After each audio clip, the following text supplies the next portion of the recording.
السلام عليكم ورحمة الله وبركاته. الحمد لله رب العالمين وبه نستعين على أمور الدنيا والدين. اللهم فصل وسلم وبارك وكرم ومجد وعظم على سيدنا وحبيبنا وشفيعنا ونور قلوبنا محمد الفاتح لما أغلق والخاتم لما سبق ناصر الحق بالحق والهادي إلى الصراط المستقيم وعلى آله وصحبه حق قدره ومقداره العظيم يا فتاح يا عليم. أما بعد. Para habaib, para syiban, para alim ulama, para sesepuh, wabil khusus sahibul bait, guru kita bersama, Naqibus Sadah Al-Alawiyah di Indonesia Al-Habib Taufik bin Abdul Qadir As-Saggaf, beserta para habaib, para alim ulama, kita doakan mudah-mudahan Allah panjangkan umurnya, Allah sehatkan badannya, Allah jaga zahir batinnya, amin ya rabbal hadirin yang dimuliakan oleh Allah subhanahu wa ta'ala. Alhamdulillah, tadi kita telah sama-sama mendengar biografi dari sahibul haul Al-Habib Abdul Qadir bin Husain As-Saggaf.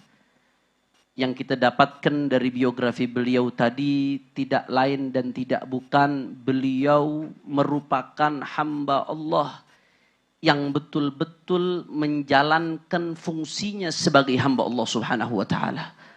Wa ma khalaqtul jinna wal insa illa liya'budun. Galab warab, isinya enggak lain dan enggak bukan kecuali ketaatan kepada Allah subhanahu wa ta'ala.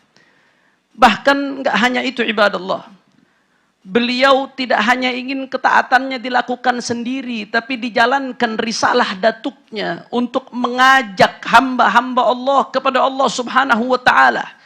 Yang tadi kita sama-sama dengar dakwahnya luar biasa. Kalau sekarang para da'i sehebat apapun, sejauh apapun yang dia jangkau, fasilitas enak dengan pesawat dan lain sebagainya, saudara, disambut di mana-mana. Tapi beliau demi menyampaikan ajaran datuknya, sampai berjalan ke satu tempat, sampai yang ikut nggak ada yang kuat, saudara. Mungkin yang ikut lebih muda dari beliau. Mungkin yang ikut umurnya jauh lebih kecil. Tapi sampai yang ikut nggak ada yang kuat, beliau tidak tetap lanjutkan, tidak lain dan tidak bukan mengharapkan apa yang dijanjikan oleh datuknya, la an yahdiyallahu bika rajulan wahidan khairun laka min humurin na'am. Andai satu orang mendapatkan hidayah karenamu, maka itu lebih baik daripada kendaraan yang termahal yang ada di zamannya, saudara. Sallu ala Nabi Muhammad. Oleh karena itu ibadallah, dari apa yang kita dengar, kita menjadi sadar bahwasanya salah satu tugas yang terpenting bagi kita ad-da'wah ilallah, mengajak orang kepada Allah, bukan kepada golongan, bukan kepada ormas, bukan kepada kelompok, saudara. Golongan, ormas, kelompok hanya wasail perantara. Tapi al-ghayatul quswa, maksud yang paling utama adalah Allah subhanahu wa ta'ala, ibadallah. Karenanya bicara soal dakwah, saya jadi teringat Syekhu Masyaikhina Abuya Sayyid Muhammad ibn Alawi Al-Maliki rahimahullah rahmatul abrar. Beliau punya kutaib, kitab kecil, judulnya Al-Qudwatul Hasanah fi manhajid da'wati ilallah. Suri tauladan yang baik di dalam mengajak kepada Allah subhanahu wa ta'ala. Di situ beliau menyebutkan satu hal penting, karena di sini banyak pimpinan pesantren, banyak pimpinan majelis, banyak pimpinan madrasah. Rasanya penting untuk saya kutip ini, saudara. Yang seperti apa yang harus kita cetak? Dai seperti apa yang kita harapkan?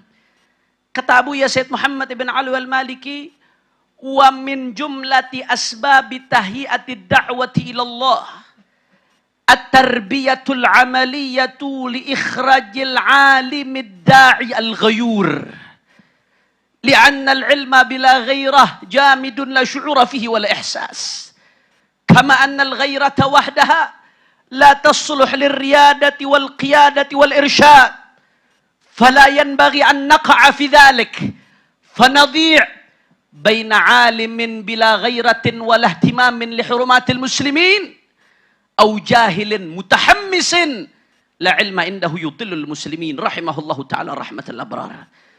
Singkat saja saudara, beliau menyampaikan di antara yang paling penting bagaimana kita mencetak pendai-dai yang memiliki dua syarat, saudara.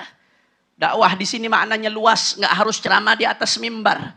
Termasuk yang dakwah dengan tulisannya, termasuk yang dakwah mengajak orang kepada Allah dengan pesantrennya, dengan majelisnya, dengan baca kitabnya. Makna wasi', luas ya ikhwan. Kata beliau, bagaimana pentingnya mencetak seorang da'i yang setidak-tidaknya punya dua sifat, saudara. Yang pertama al-alim, berilmu, dan yang kedua al-ghayur, punya kecemburuan terhadap agama, punya kepedulian terhadap umatnya Nabi Muhammad. Susah kalau umatnya Nabi susah, saudara. Sumpah kalau umatnya Nabi sumpah, ibadallah. Kenapa harus dua ini berbarengan, ibadallah? Kata Abu Yazid Muhammad, li'anna al-ilma bila ghairah jamidun la syu'ura fihi wal ihsas. Karena orang kalau punya ilmu saja, pinter baca kitab saja, hafal ini, hafal itu, tapi nggak punya kecemburuan terhadap agamanya, jamid la syu'ura fihi wal ihsas. Dingin, saudara. Kaku, saudara.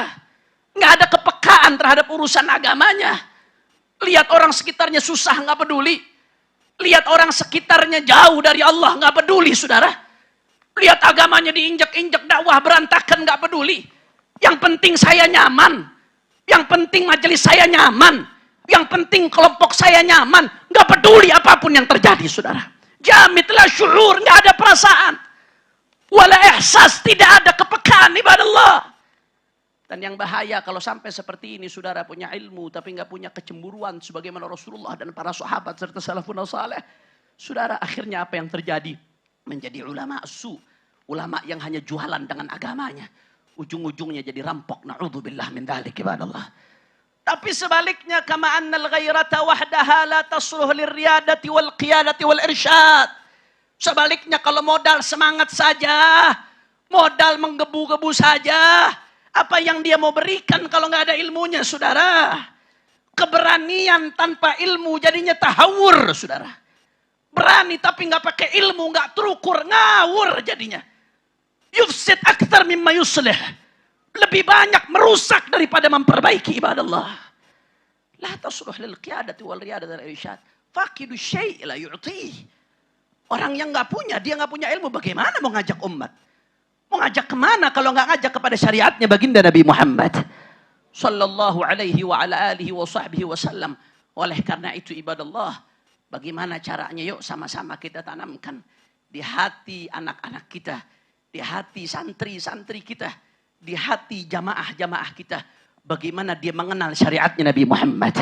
Tapi bukan hanya mengenal syariatnya Nabi Muhammad, baca sirahnya Rasulullah, baca perjuangannya Rasulullah, baca perjuangannya para sahabat, agar di hatinya ada pengorbanan, saudara. Tahu bahwa yang namanya dakwah bukan sekedar enak-enakan, bukan sekedar dari mobil ke mobil, dari hotel ke hotel, dari acara ke acara, tapi ad-da'wah tadhiyah. Yang namanya dakwah pengorbanan, saudara, perjuangan. Kalau dulu Rasulullah berdarah-darah, para sahabat berdarah-darah, maka bersiap siapapun yang melanjutkan Rasulullah dan sahabatnya akan menghadapi tantangan, apapun tantangannya. Nggak harus keras yang mendapatkan cobaan. Sekarang terbukti, yang lembut-lembut pun dihajar juga, saudara. Kenapa? Karena dia menyampaikan apa yang disampaikan oleh baginda Nabi besar Muhammad sallallahu alaihi wasallam. Mudah-mudahan Allah satukan hati kita, saudara. Allah satukan hati kita dalam ketaatan kepada Allah subhanahu wa ta'ala. Dan mudah-mudahan Allah berikan kita taufik untuk betul-betul bisa mengikuti jalannya salafun salih. Mudah-mudahan Allah berikan kita taufik untuk islah. Mudah-mudahan Allah berikan kita taufik untuk saling sinergi, bahu-membahu, saling mendukung, memperjuangkan umatnya baginda Nabi besar Muhammad. Amin, amin ya rabbal alamin. Ini saja yang saya sampaikan. Mudah-mudahan yang sedikit ini bisa bermanfaat. Mohon maaf kalau ada salah-salah kata.